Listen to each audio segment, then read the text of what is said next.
Hi everybody, this is Barry Schwartz. This is the Search Buzz video recap. Today is Friday, February 11th, Thomas Edison's 164th birthday. Wanted to get started and discuss the things that are going on over the past week that I covered over at the Search Engine Roundtable. Let's start with the February 2011 Google ranking changes. Earlier this week, on February 9th or so, people started noticing Google ranking changes over, I think, more in the UK than in the US. A lot of people started discussing these changes on Twitter and in the forums. So it was a big splash. We have about 35 comments about this. Basically, people are saying that number one rankings that were there forever are no longer there, and there's major fluttering going on. I did quote Dave Naylor over in the UK, who said, seeing an odd update in Google should be fun and games for a bit. So if you did see any ranking changes and your rankings have dropped or increased over this week or so, definitely take a look at this thread so you can go ahead and share and discuss what you think is going on. Talking about Google rankings, Google's Matt Cutts went ahead and did a post, Google 2000 versus Google 2011, and he basically showed one sample search result set that he captured as a time capsule, as he calls it, back in 2000, and he compared that search result set to the one he did, same search result set in 2011, basically saying, hey, even though people are saying our search results are very spammy and getting worse, in fact, over the past 10 plus years, our search results have gotten better and better over the years. So, try to give us some credit for what we've done, and we'll keep improving. Based on that, a lot of SEOs said, hey, I did that search earlier. Back in 2 years ago, Google opened up their 2001 index. So you can actually search Google as if it was 2001 and searching the Google 2001 index. And Matt Cutts said, no, we can't do that, or we probably won't do that because it was a ton of work and we probably won't go ahead and do something like that again. He also said that he saved 40,000 plus queries back then. So maybe he could share that. I'm not sure. But anyway, overall, I wouldn't think any SEO would say that Google search results are worse than 10 years ago. Maybe the past 6 months, but not 10 years ago. Talking about Google changes, a Googler at ycombinator.com, his name or nickname over there was Multano. He went ahead and said to everybody in that area, in that forum or whatever it's called, to basically expect big changes at Google very shortly. He said, and I'll quote, at an organizational level, Google is essentially chaos. In search quality in particular, once you've demonstrated that you can do useful stuff on your own, you're pretty much free to work on whatever you think is important. I don't think there's even a mechanism for shifting priorities like that. We've been working on this issue for a long time and made some progress. These efforts started long before the recent spat of news articles. I've personally been working on it for over a year. The central issue is that it's very difficult to make changes that sacrifice on-topicness and for goodness that don't make the results in general worse. You can expect some big changes here very shortly, though. So basically, Google's saying, expect some big changes. Obviously, we know that the scraper filter came out recently, and Google's going to be launching a Google Content Farm filter of some sorts. It's suspected that this is what he's talking about, but we'll see. We have more information about this February 7th at scroundtable.com. Some changes that actually happened this week was Google enabled a way to link up your Google Analytics account within your Google Webmaster Tools account. The link is basically just a way for Google to say, all right, these are the accounts we have you verified on Google Webmaster Tools, and these are the accounts we know of you on Google Analytics in the same account.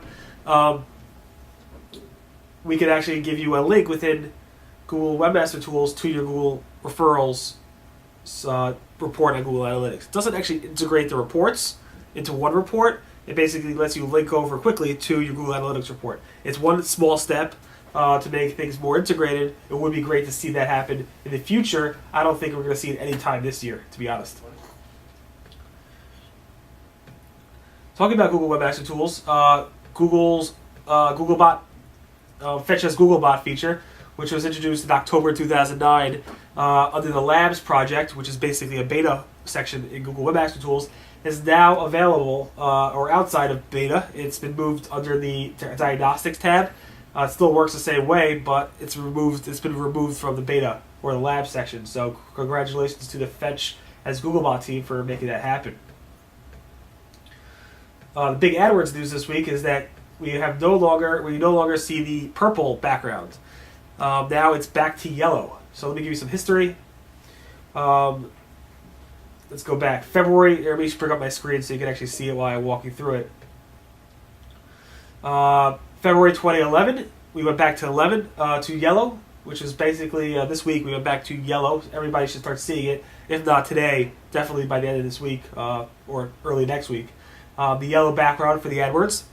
And then also in July 2010, we went from yellow to pale purple. So you actually see on my screen that here's a pale purple look. Then in April 2007, we went from blue to yellow. And obviously prior to the yellow, we had a blue background. And even during that mix, Google has actually tested green backgrounds throughout the time. So we're now back to yellow. Google didn't say exactly why they made this change. They just told us we're back to yellow because they like to test things and they like to change things based on user experience. But I guess we'll see.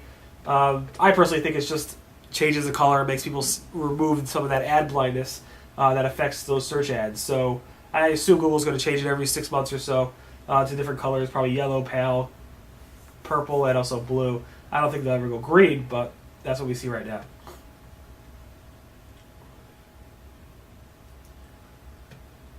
Yeah, so in St. Louis, somebody's saying it actually is still purple. Trust me, it will change within the next couple days or so for you guys. Now we're on to AdSense. The big news this week on the AdSense topic is that Google is killing their PSA, the public service ads.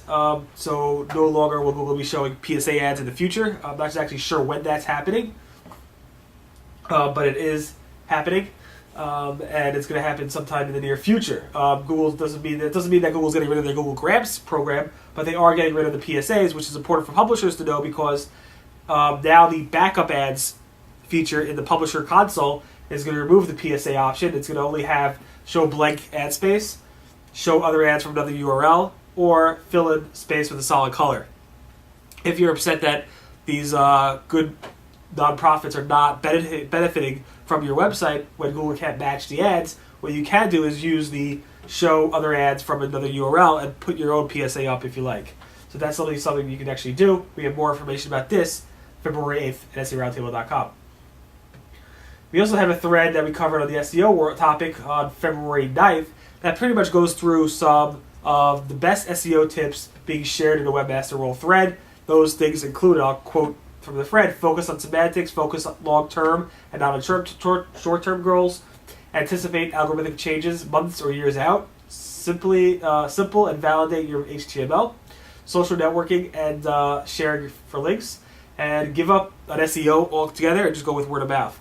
But we have literally 15 or so comments about this with other tips, so definitely take a look at this, February 9th at SEOroundtable.com.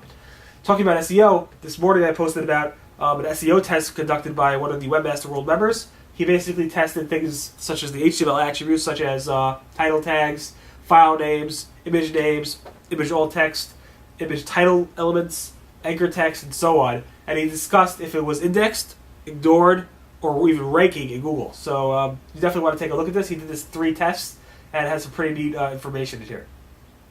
Again, that was posted this morning, February 11th.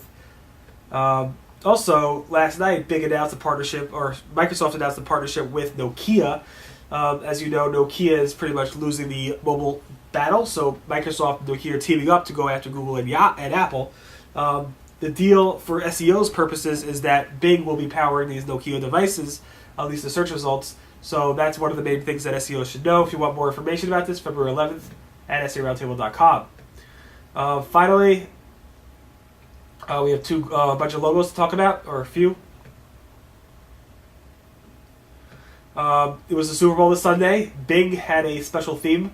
So did Dogpile. That was my favorite. You can see it on my screen. Ask.com had a nice thing going on. AOL even had something, and even YouTube, which is owned by Google. But Google themselves had no logo. They actually never had a Super Bowl logo, so it doesn't surprise me. Also, there was a special logo worldwide for Jules Verne, who